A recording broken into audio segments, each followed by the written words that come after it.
Good evening, wherever you are. Thank you for being here. I have a couple more thoughts that I was wanting to share, and I really appreciate you giving a listen, and I hope that they are somewhat helpful to you. What I was wanting to talk about today was why who you are isn't your fault.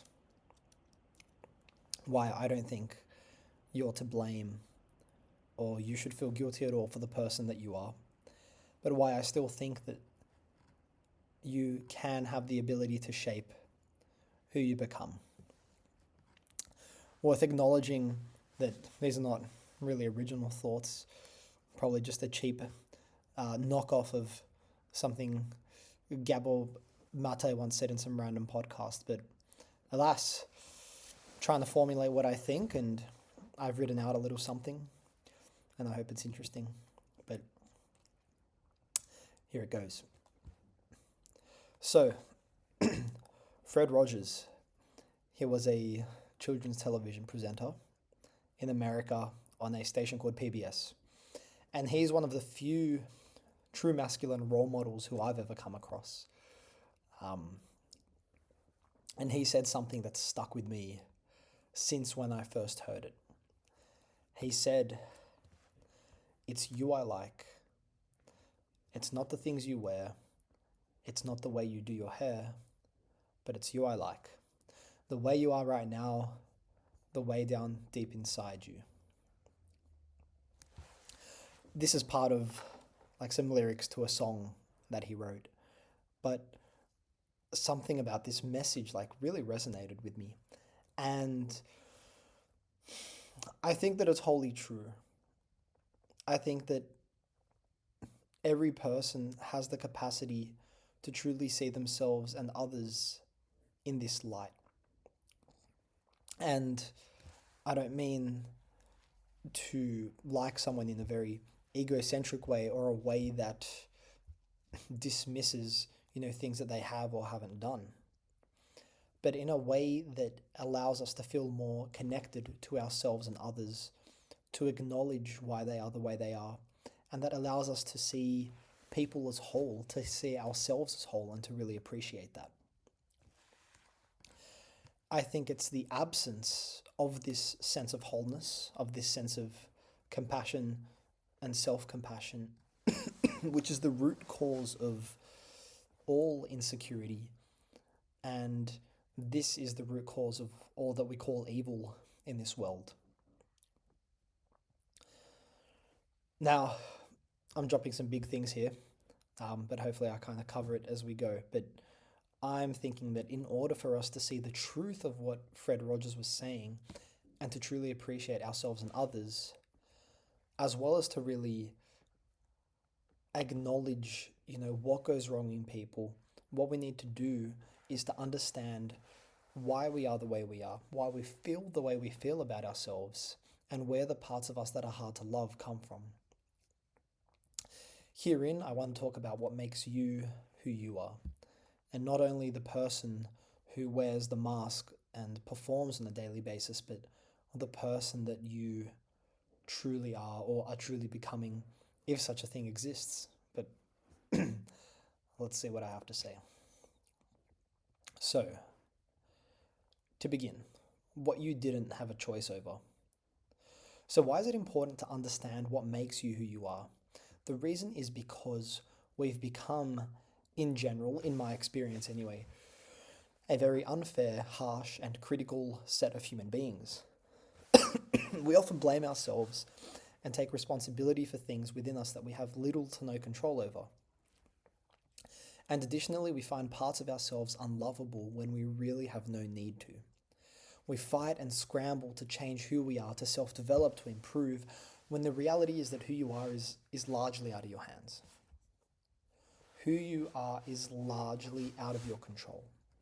Not completely, but I think enough to make you give yourself a little more grace and to take some of the pressure off. For example, you didn't choose your personality or the DNA that intertwines within you, which predisposes you to certain traits and reactions. You didn't pick your caregivers and the way that they responded to your needs. You didn't pick your culture and the priorities that they place on certain ways of living. You didn't choose your early childhood experiences, the joys and the pains that you had to face. You didn't pick the side of the world that you were born on or the place in time you were born in. You didn't get to choose the way that you cope with things. You know, what you'd learn about death and grief and impermanence and loss and uncomfortable feelings and the ways that you develop to protect yourself from these as a child and as a person.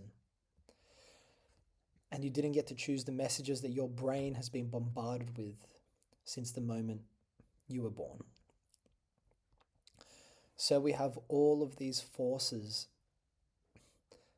you know, being transmitted into us from very early on, and yet we learn to survive despite these. All of these things intricately interweave to shape who you are and what matters to you before you're even aware of it. From the second you exit the womb, you exist within an infinite constellation of complex connections. And we're flooded with experiences and words and people who you have little memory of, but each of which you soak up without realizing it. For much of our youths, we are bumbling, innocent little creatures, highly dependent on those around us to meet our needs for safety, affection, and meaning, because we can't really do so ourselves. We are completely and utterly dependent for our survival. And a way that I like to see this is, usually we consider the difference in development between nature and nurture, right? Are we more affected by our nature or by the way we're raised? And I think a more honest way to see it is that our nature is nurture. Our nature is the way that we grow, is the way that we're treated when we're young. Now, in saying that, as we grow and as we're nurtured, we have needs that need to be met as humans. Some of these don't get met, and this is normal because humans aren't perfect. Life isn't perfect, and something will always be missed.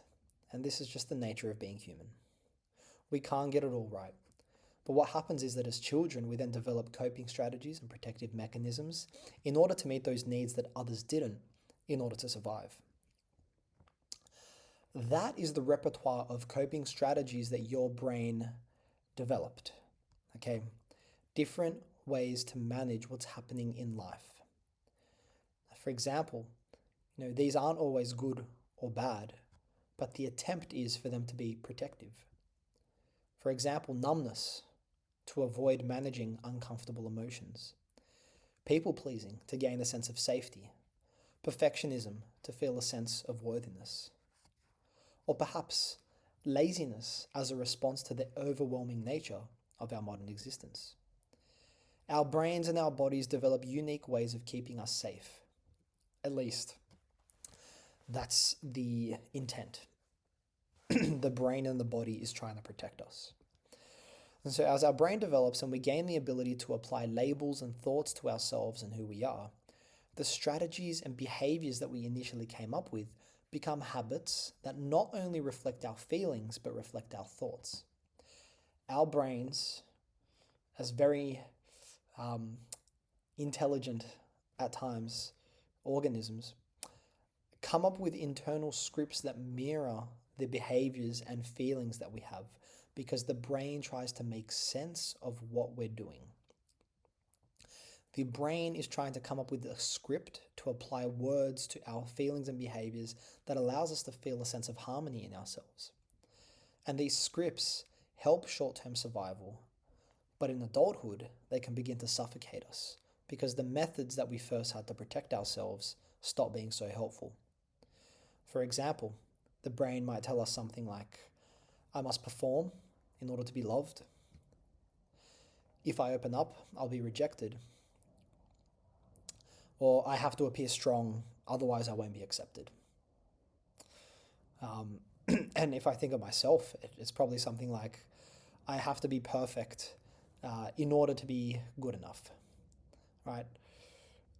These are protective.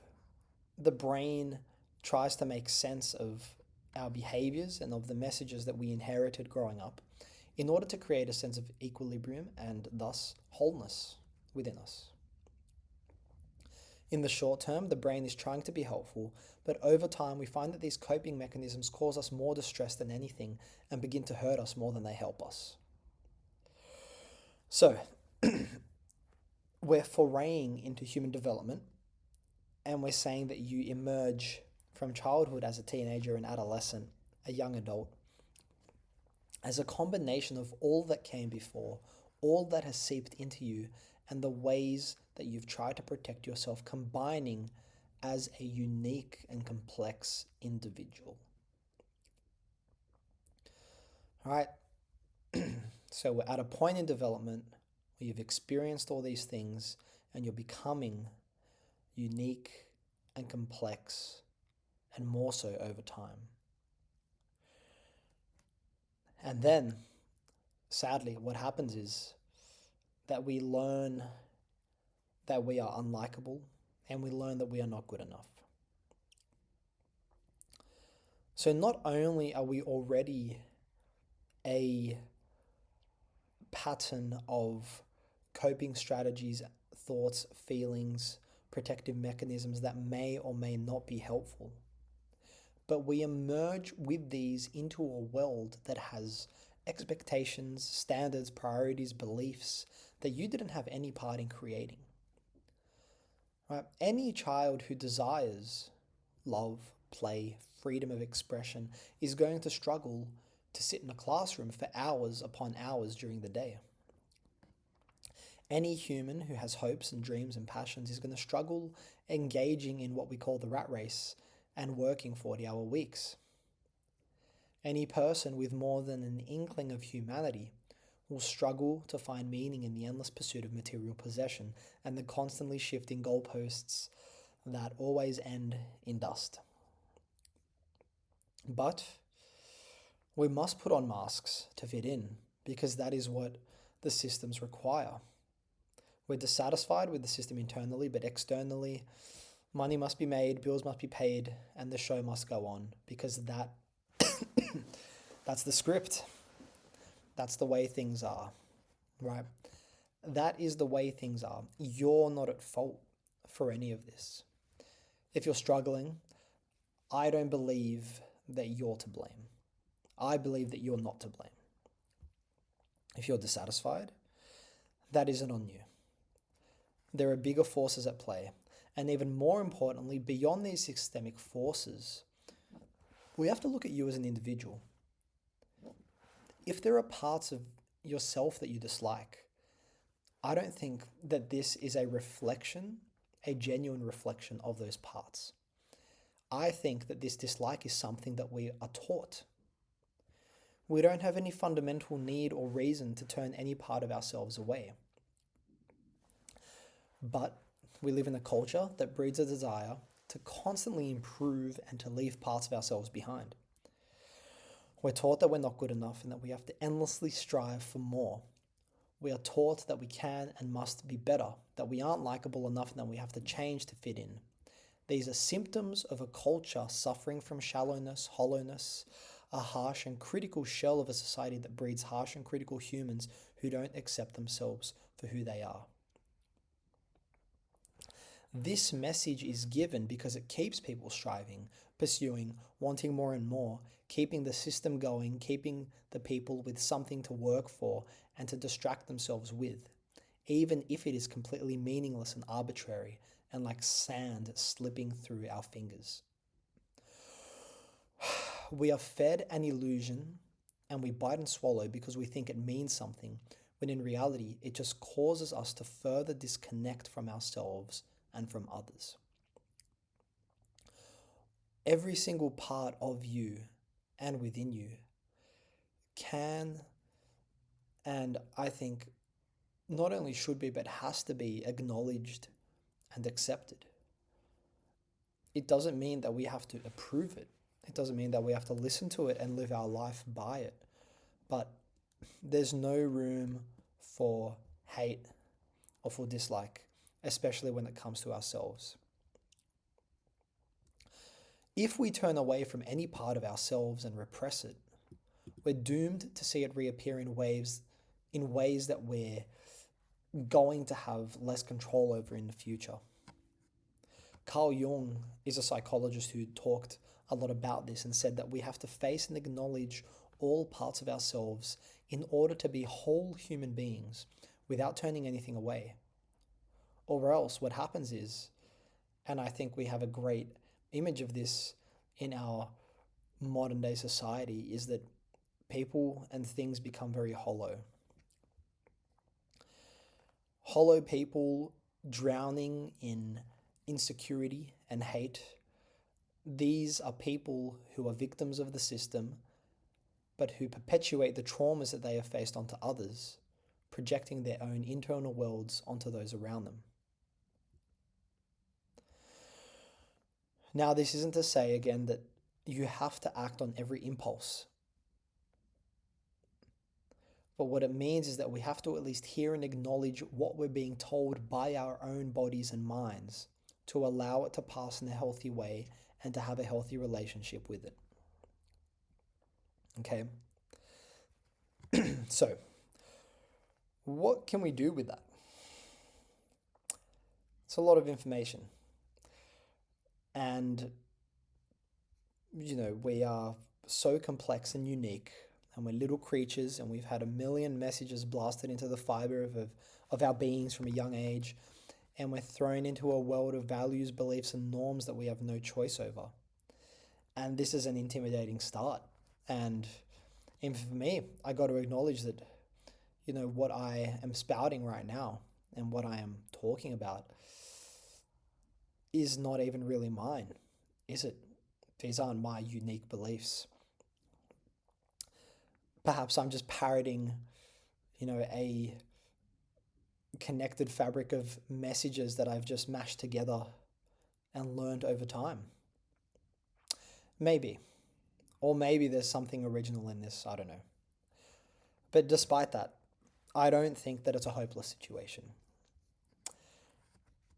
Why not? Well, in a theoretical sense, with the knowledge that we've just talked about, and with this awareness of why we are how we are, I hope that it allows us to build not only some more awareness, but to breed compassion, to understand, why we see things the way we see things, why our nature is the way it is. And for me, knowing this allows me to be a bit more gentle with myself and others, and to accept myself and others more. It allows me to not be so harsh or quick to judge, because the infinite web of moments and memories and messages that are linked to every person's single decision in each moment is a lot. So that's in a theoretical sense. In a practical sense, though, as we grow, we develop the ability to observe ourselves and to reflect on our thoughts and feelings and behaviors. And as we develop this ability, perhaps we may become fortunate enough to learn how to utilize these skills and to learn how to grow our capacity to reflect on why we are the way we are and whether we want it to be that way. We can develop the ability to question who we are, the scripts that we operate by, their utility, and the values that we truly want to live by. And the difficulty is that though we may have this ability, it doesn't always get expressed or taught or given the opportunity to be explored.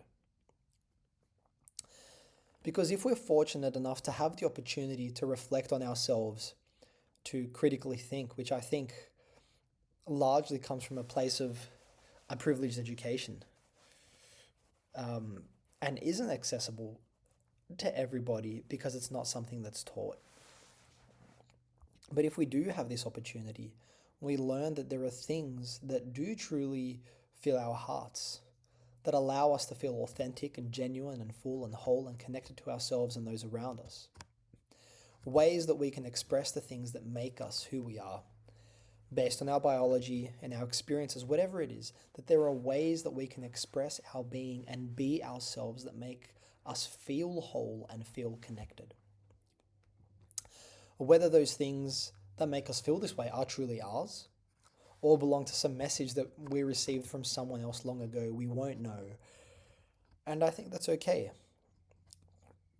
I think it's okay that we won't exactly know logically where it's coming from. What is most important is that you feel whole, or that you're striving towards wholeness. I believe that's the most that anyone can do if they have the opportunity to. And the reason I keep saying that it's an opportunity and it's a privilege is because I don't think it's your responsibility to do this, and it's not an expectation on you, on me, or on anybody else. We don't need that added pressure. Right? When I say that it's a privilege, I don't mean that only privileged people can do it. But what I'm saying is we all have the capacity to. But this capacity can mainly be grown through learning how to harness it. And you may have the capacity and you may not. Right? If you can try, go for it. If you can't or won't, I don't think that's on you. And I don't think the expectation's there. Because if you truly feel hopeless, disconnected, and lacking motivation to even try, or if you don't even have that sense of awareness that you can try and change because your life is structured in a way that doesn't allow that, I don't think that that's your or their fault. I think that you were let down somewhere along the way.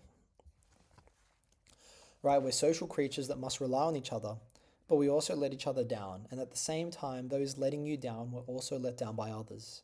And there's no one, I think, that we can really blame. The finger can't be pointed in any direction of any individual human, in my opinion. Because we are just creatures who don't get it right all the time and aren't fully aware of why. And we learn to express ourselves sometimes in very unhealthy ways, hurting others and projecting this onto those who come after us.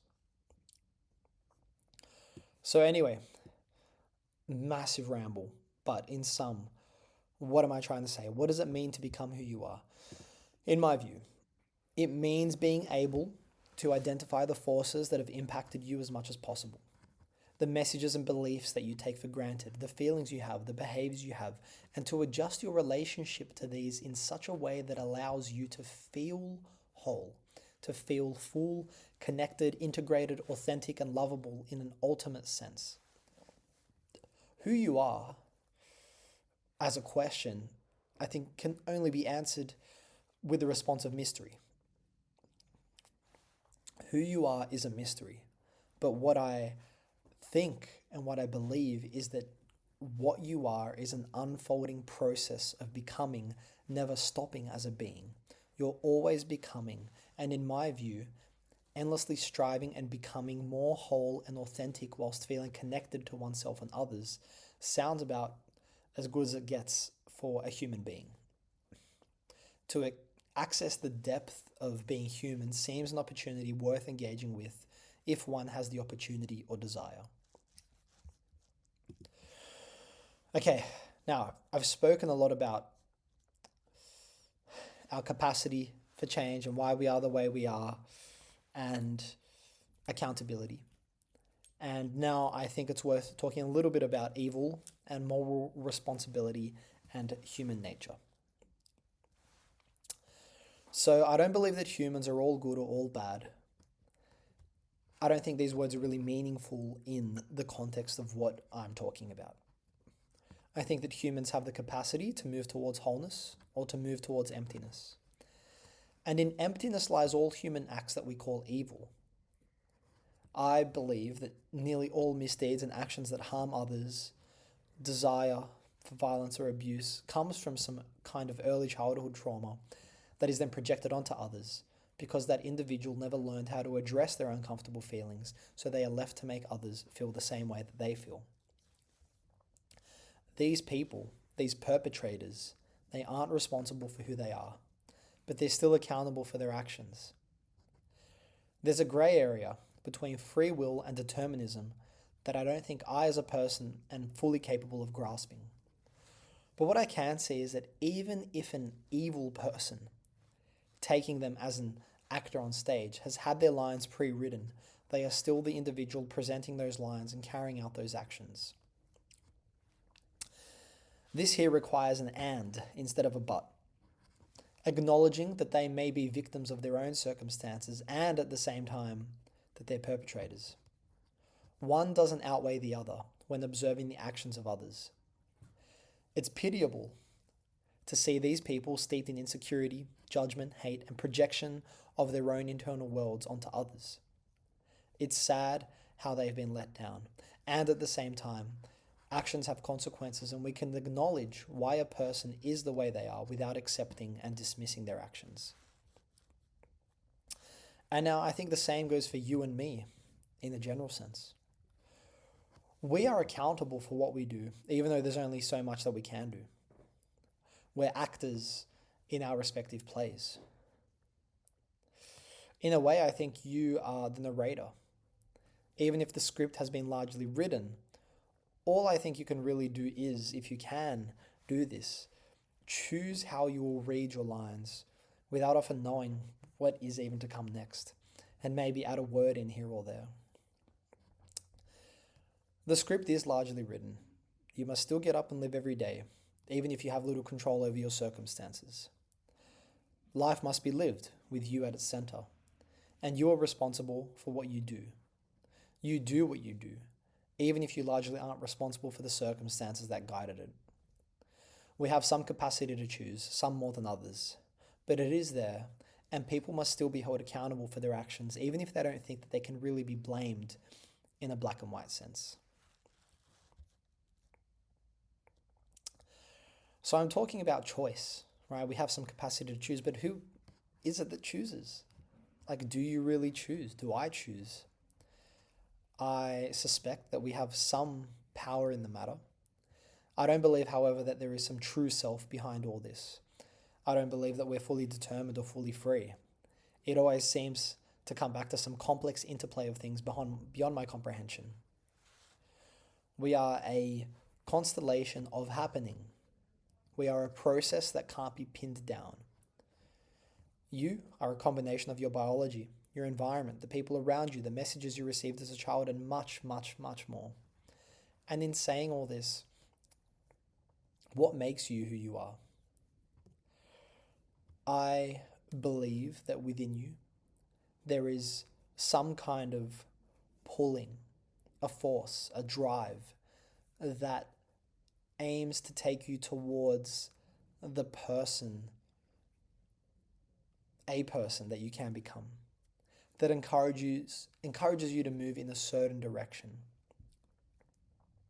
Right? There is some force that encourages you to move in a certain direction, and moves against that are what cause things like mental distress and overwhelm and breakdown. Right? There is some version of becoming that is accessible somewhere beyond all the lies that we've been fed during our lives. Beyond all of the things that have happened to you, there is a version of you that can engage in the human process of becoming as harmoniously as possible, experiencing the depths of what it means to be you. And I think that this part, this pulling, this drive, this voice within me is the one telling me that it's not my fault, it's not your fault, and that the way forward is acknowledgement and acceptance and accommodation of who we are. That's the way forward. That's the truth. And yeah, to finish, the truth. What is the truth? My truth is that you are likable as you are. That I hope what I've said comes across as hopeful, because I think it is.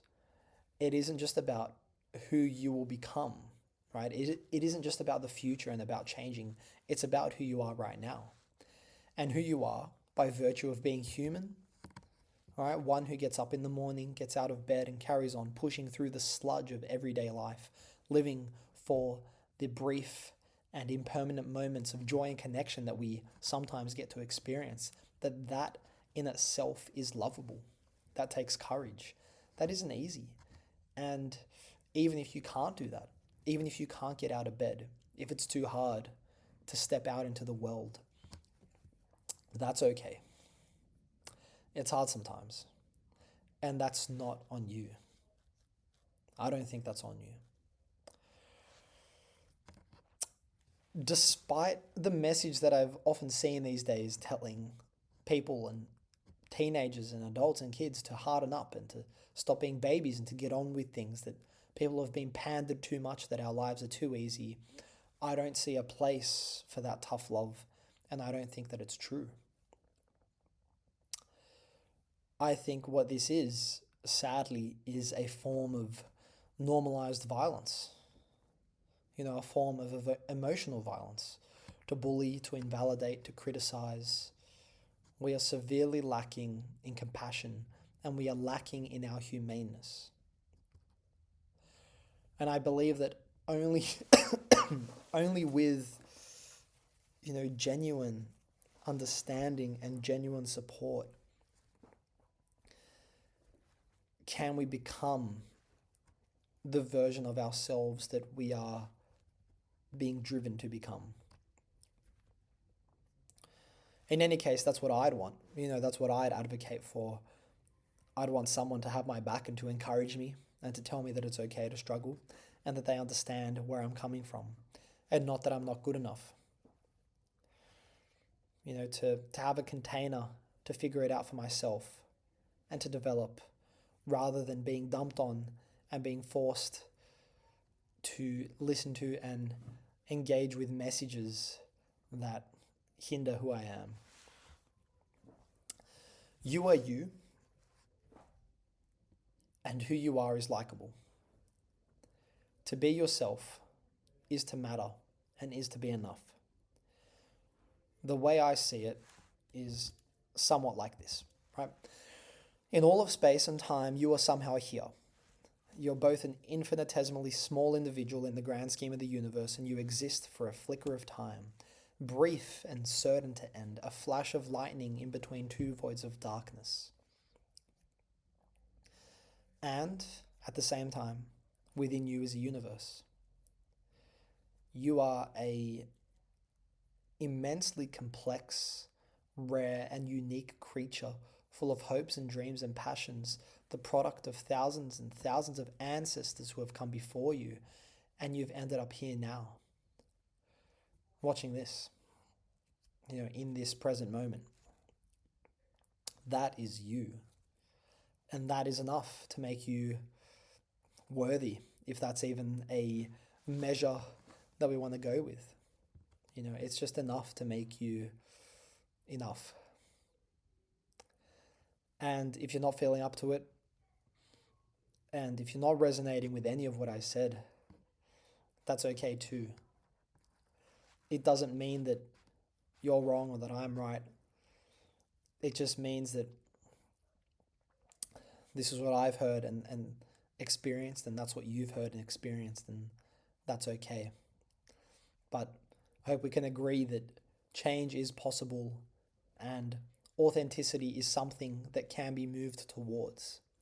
And I just hope that the circumstances in your life allow for that. So, what to take away from this? You're not responsible for who you are, and not liking who you are is a reflection of what you've been taught, not a genuine reflection of you. If you're fortunate enough, maybe you can develop the capacity and opportunity to reflect on why you are who you are and the things that make you feel like yourself. And maybe, a big maybe, you'll be fortunate enough to have the capacity and opportunity to move towards this. Because if you can become who you are and you learn to love yourself as is natural, you will allow others to do the same for themselves, providing a container for your fellow humans to also learn what it means to be who they are, to become who they can become, and to learn that they are likable and liked exactly as they are and exactly as they are becoming. That's what I think. I hope that made a modicum of sense, but all in all, that is why I believe, why I strongly feel that who you are isn't your fault, and that despite that, you can still shape who you become. Thank you.